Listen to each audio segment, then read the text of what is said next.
Ciclo ovárico y menstrual. Está regulado por la interacción de las hormonas producidas por el eje hipotálamo, hipófisis, gónada. Son 5 las hormonas principales que participan en este proceso: GnRH, FSH, LH, estradiol y progesterona. A lo largo del ciclo se producen una serie de cambios en los niveles de gonadotropinas 1 y hormonas ováricas.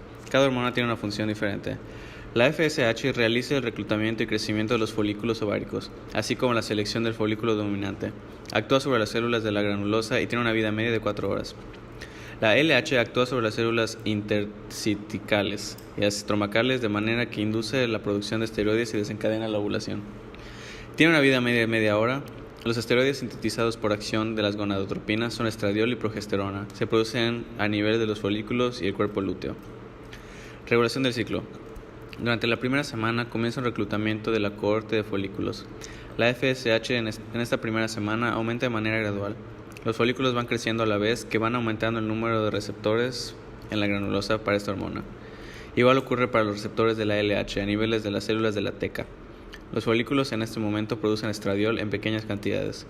En la segunda semana, todos los folículos de la cohorte siguen creciendo. Los receptores de la FSH de la granulosa incrementan de manera que la granulosa sigue transformando los andrógenos en estradiol, dando lugar a un aumento considerable de este mismo. Este incremento produce un feedback negativo sobre la FSH que disminuye considerablemente. De este modo, se selecciona el folículo dominante. Los demás folículos irán degenerando por el proceso denominado atresia. Una vez seleccionado el folículo dominante, la concentración de estradiol sigue aumentando, de manera que se produce un pico de 72 horas antes de la ovulación. Esta alta concentración de estradiol produce un feedback positivo que da lugar a que produzca una mayor producción de FSH y LH, dando lugar a un pico de ambas hormonas. 36 horas después del pico de LH tiene lugar la ruptura del folículo de Graf, liberando el ovocito y dando lugar a la ovulación. Una vez producida la ovulación, las células de la granulosa se organizan formando una nueva glándula del cuerpo lúteo. El cuerpo lúteo seguirá caminos diferentes en función de si se produce o no fecundación. A la vez que se van produciendo las etapas ováricas, el endometrio sufre cambios cíclicos de espesor y de textura, relacionados con los niveles de estrógeno y progesterona. Los cambios cíclicos del endometrio durante el ciclo menstrual dan lugar a varias fases: folicular, ovulatoria y menstrual. Estas etapas se desarrollan de forma continua, de manera que no hay ningún cambio brusco entre ellas.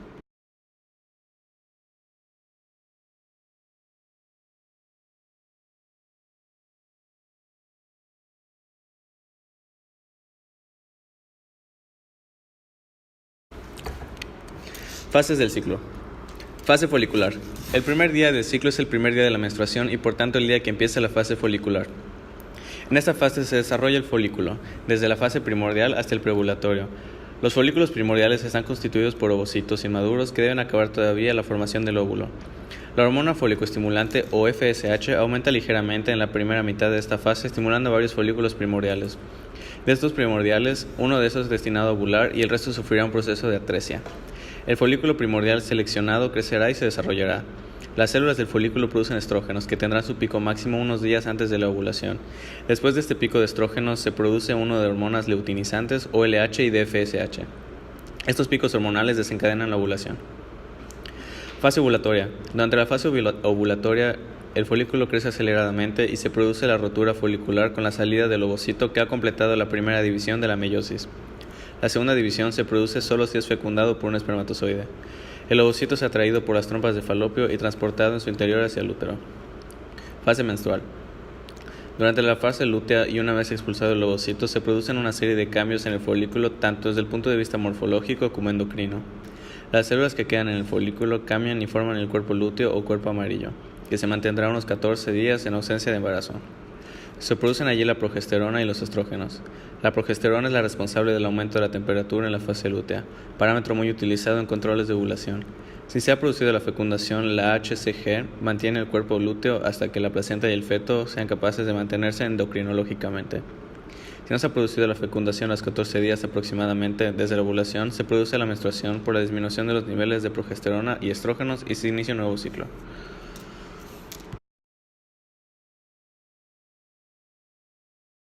Respuesta sexual humana. Similar en ambos sexos, a menudo se divide en 4 fases: excitación, meseta, orgasmo y resolución. La excitación se caracteriza por miotonía, incremento del tono muscular y vasocongestión, la congestión de un órgano sexual con sangre. Esta da por resultado la erección de los pezones en uno y otro sexo. Aunque el efecto es más intenso y evidente en las mujeres que en los hombres, el clítoris se hincha de manera análoga al pene y los labios menores se hinchan a más del doble del tamaño previo. La vasocongestión de la vagina da como resultado la secreción del líquido que produce la lubricación de la misma. La vasocongestión también produce el aumento considerable del tamaño del útero y en las mujeres que no han amamantado a un lactante también pueden aumentar el tamaño de las mamas. Meseta. El clítoris se oculta parcialmente detrás de los labios menores debido a la congestión persistente de los labios con sangre. Asimismo, los pezones erguidos se ocultan parcialmente en el edema persistente de las areolas. La congestión acentuada del tercio externo de la vagina produce lo llamado plataforma orgásmica. Orgasmo. Dura solo unos segundos. El útero y la plataforma orgásmica de la vagina se contraen varias veces. Esto es análogo a las contracciones que acompañan a la eyaculación del varón. Resolución. En la cual el cuerpo vuelve al estado de preexcitación, los hombres, pero no las mujeres, entran de inmediato en un periodo refractorio después del orgasmo, tiempo durante el cual pueden producir una erección pero no eyacular. En cambio, las mujeres carecen de periodo refractorio y por tanto tienen la capacidad de presentar múltiples orgasmos.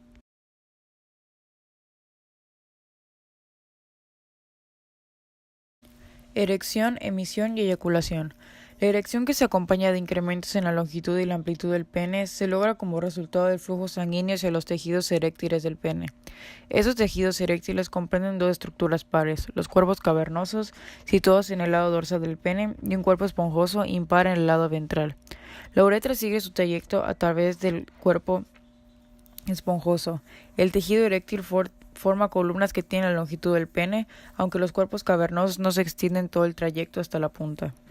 La erección se logra por la vasodilatación de la arteriola provocada por los nervios parasimpáticos, que permite el flujo de la sangre hacia el cuerpo cavernoso del pene. El neurotransmisor que sirve como mediador del incremento del flujo sanguíneo se considera que es el óxido nítrico. El óxido nítrico, liberado por los axones de los nervios parasimpáticos y que es producido por las células endoteliales de los vasos sanguíneos del pene, activa la guanilactisoclasa presente en las células del músculo liso vascular. Esta cataliza la producción de monofosfato de guanosina cíclico, que cierra los canales del calcio en la membrana plasmática.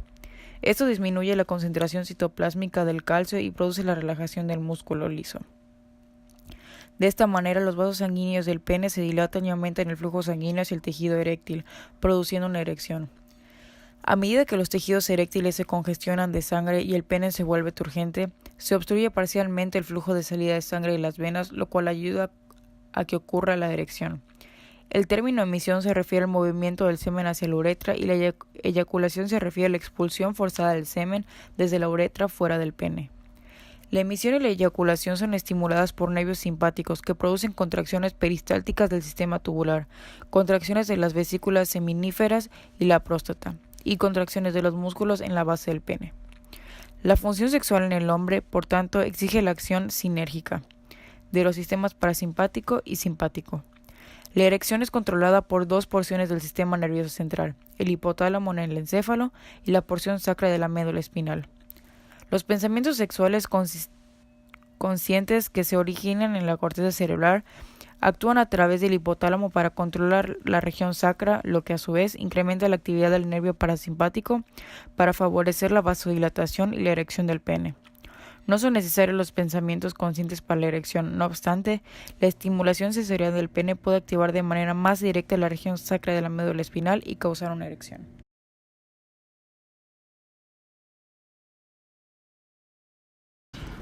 Punto E. Durante las diferentes etapas del desarrollo embrionario, el óvulo fertilizado se convierte en un blastocito, luego en embrión y finalmente en un feto. Hay tres fases generales de gestación. El periodo de gestación ocurre desde la fecundación o fertilización, cuando el óvulo se encuentra con el esperma, hasta la implantación del embrión en el útero. La etapa embrionaria de la gestación es el periodo después de la implantación, durante el cual se forman todos los órganos y estructuras principales dentro del mamífero en crecimiento. Una vez que el embrión está completamente formado, se expande, crece y continúa desarrollándose en lo que se conoce como etapa del desarrollo fetal. Esto es cuando la madre se vuelve física y visiblemente embarazada. La etapa de desarrollo fetal concluye al nacer. Breves conceptos antes de la etapa del desarrollo embrionario. Fertilización. Durante cada ciclo menstrual normal, un óvulo suele ser liberado de uno de los ovarios, aproximadamente 14 días después del último periodo menstrual. Esta liberación del óvulo se llama ovulación. A continuación, el óvulo se desliza hacia las trompas de falopio. En la ovulación, el moco en el cuello del útero se vuelve más fluido y elástico, permitiendo que el esperma penetre rápidamente en el útero.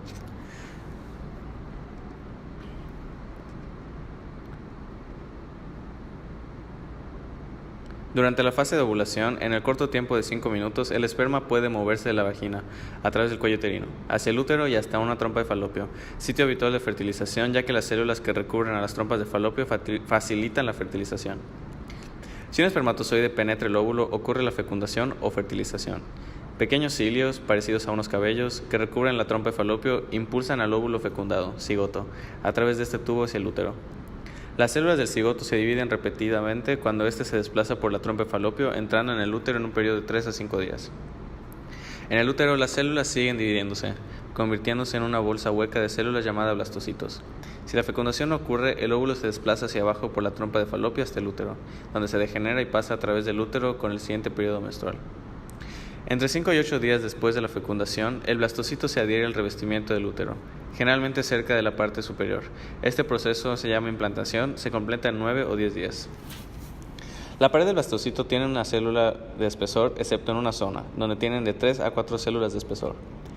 Las células internas en el área engrosada se convierten en el embrión y las células externas penetran en la pared del útero, desarrollándose en la placenta. La placenta produce varias hormonas que ayudan a mantener el embarazo. Por ejemplo, la placenta produce gonadotropina coriónica humana, que impide que los ovarios liberen óvulos, y estimula a los ovarios a producir estrógeno y progesterona continuamente. La placenta también transporta oxígeno y nutrientes de la madre al feto, y materiales de desecho del feto a la madre. Algunas de las células de la placenta se convierten en una capa externa de membranas, corión, alrededor del blastocito en desarrollo. Otras células se convierten en una capa interna de membranas, amnios, que forman el saco amniótico. Cuando se forma el saco alrededor del día 10 a 12, el blastocito se considera un embrión. El saco amniótico se llena con un líquido claro, líquido amniótico, y se expande para envolver al embrión en desarrollo, que flota en su interior. Desarrollo del embrión. Esta etapa se caracteriza por la formación de la mayoría de los órganos internos y las estructuras externas del cuerpo del bebé. La mayoría de los órganos comienzan a formarse alrededor de 3 semanas después de la fecundación, lo que equivale a 5 semanas de embarazo, porque los médicos datan el embarazo desde el primer día de la última menstruación de la mujer, típicamente 2 semanas antes de la fecundación.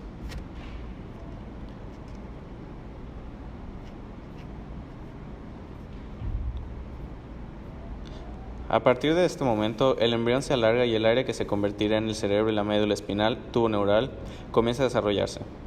El corazón y los vasos sanguíneos principalmente comienzan a desarrollarse alrededor del día 6.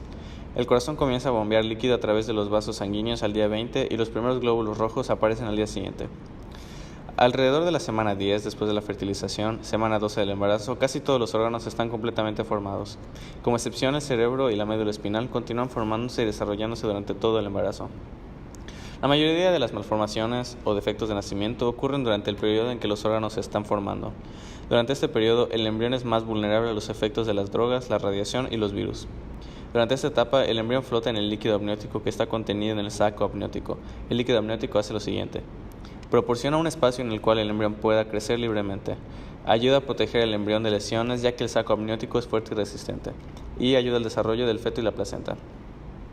Al final de la 8ª semana después de la fecundación, semana 10 del embarazo, el embrión se considera un feto. Durante esta etapa, las estructuras que ya se han formado crecen y se desarrollan. Los siguientes son las características de cada semana de embarazo. A las 12 semanas de embarazo, el feto llena todo el útero. Cerca de las 14 semanas, el sexo puede ser identificado. Entre 16 a 20 semanas, la mujer embarazada puede sentir el movimiento del feto. A las 24 semanas, el feto tiene posibilidades de sobrevivir fuera del útero. A la semana 25, el feto se coloca en la posición para el parto. De la semana 37 a la 42 puede ocurrir el parto. Los pulmones continúan madurando hasta cerca del momento del parto, y el cerebro acumula nuevas células durante el embarazo y hasta el primer año de vida después del nacimiento. Al final del tercer mes de embarazo, el útero ocupa la mayor parte de la cavidad pelviana. A medida que el feto sigue creciendo, el útero se extiende cada vez más hacia arriba en la cavidad abdominal. Hacia el final de un embarazo a término, el útero ocupa casi toda la cavidad abdominal y se extiende por arriba hasta el borde costal, cerca del apéndice xifoides del esternón. Desplaza el intestino delgado, el hígado, el estómago de la madre hacia arriba, eleva el diafragma y ensancha la cavidad torácica. La presión sobre el estómago puede forzar su contenido hacia el esófago y producir sensación de ardor. En la cavidad pelviana también se produce la compresión de los uretes y la vejiga. El embarazo también genera cambios fisiológicos, como el aumento de peso debido a la presencia del feto, el líquido amniótico, la placenta, el crecimiento uterino y el incremento de agua corporal total. Asimismo, aumenta el depósito de proteínas, triglicéridos y minerales.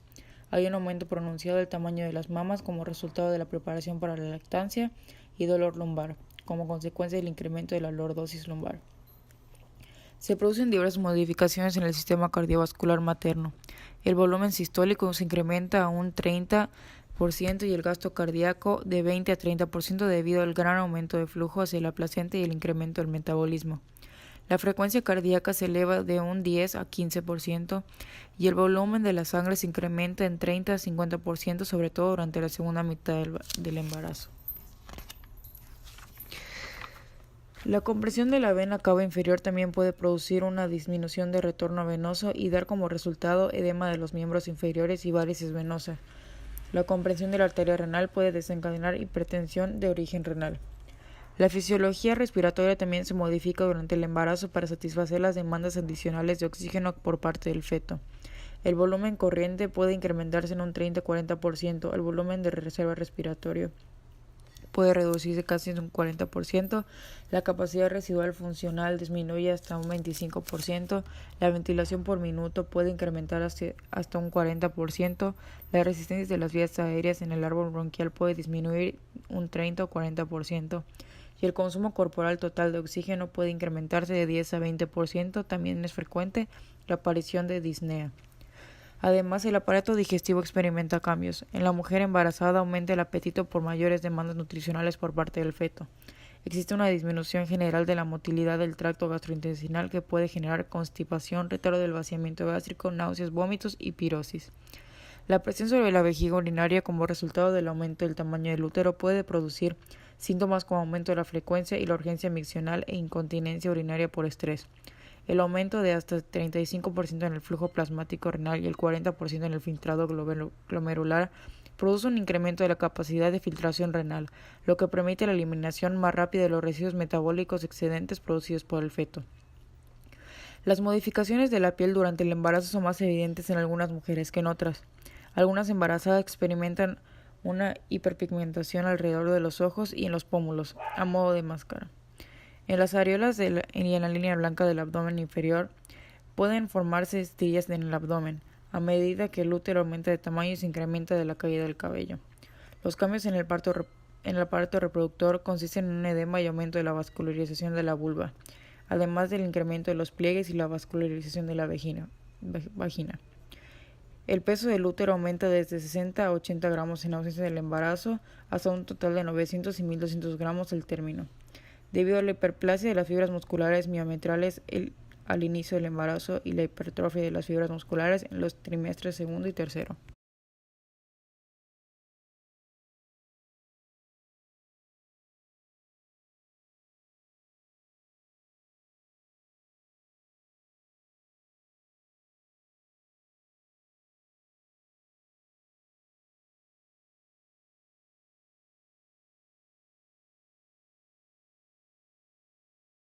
Parto.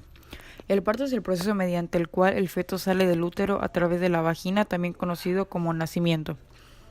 El trabajo de parto verdadero comienza cuando las contracciones uterinas aparecen a intervalos regulares y suelen causar dolor. A medida que los intervalos entre las contracciones se acortan, estas se vuelven más intensas. Otro síntoma del trabajo de parto verdadero es el dolor de espalda que experimentan algunas mujeres y que se intensifica al caminar. El indicador más fiable del comienzo del trabajo de parto es la dilatación del cuello uterino y la aparición de un flujo sanguinolento que contiene mucus del interior del canal cervical.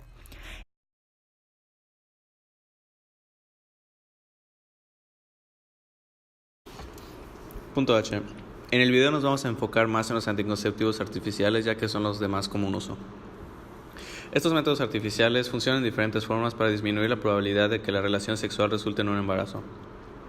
Los métodos de barrera como condones, masculinos o femeninos, diafragmas con o sin espermicida y esponjas con espermicida tienen como su primera línea de defensa el bloqueo físico de la entrada del espermatozoide en el útero. Si el espermatozoide no puede alcanzar el útero, no se puede fertilizar el cigoto y no es posible el embarazo. El DIU funciona de una manera diferente, al hacer que el útero se torne tóxico para el esperma y que se altere el revestimiento del útero de forma que no permite la implantación del cigoto.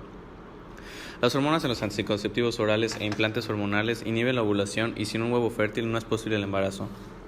Los anticonceptivos orales, los DIUs y las hormonas pueden ser utilizados como anticonceptivos de emergencia en el caso de sexo sin protección, pero ninguno representa una protección contra las enfermedades de transmisión sexual.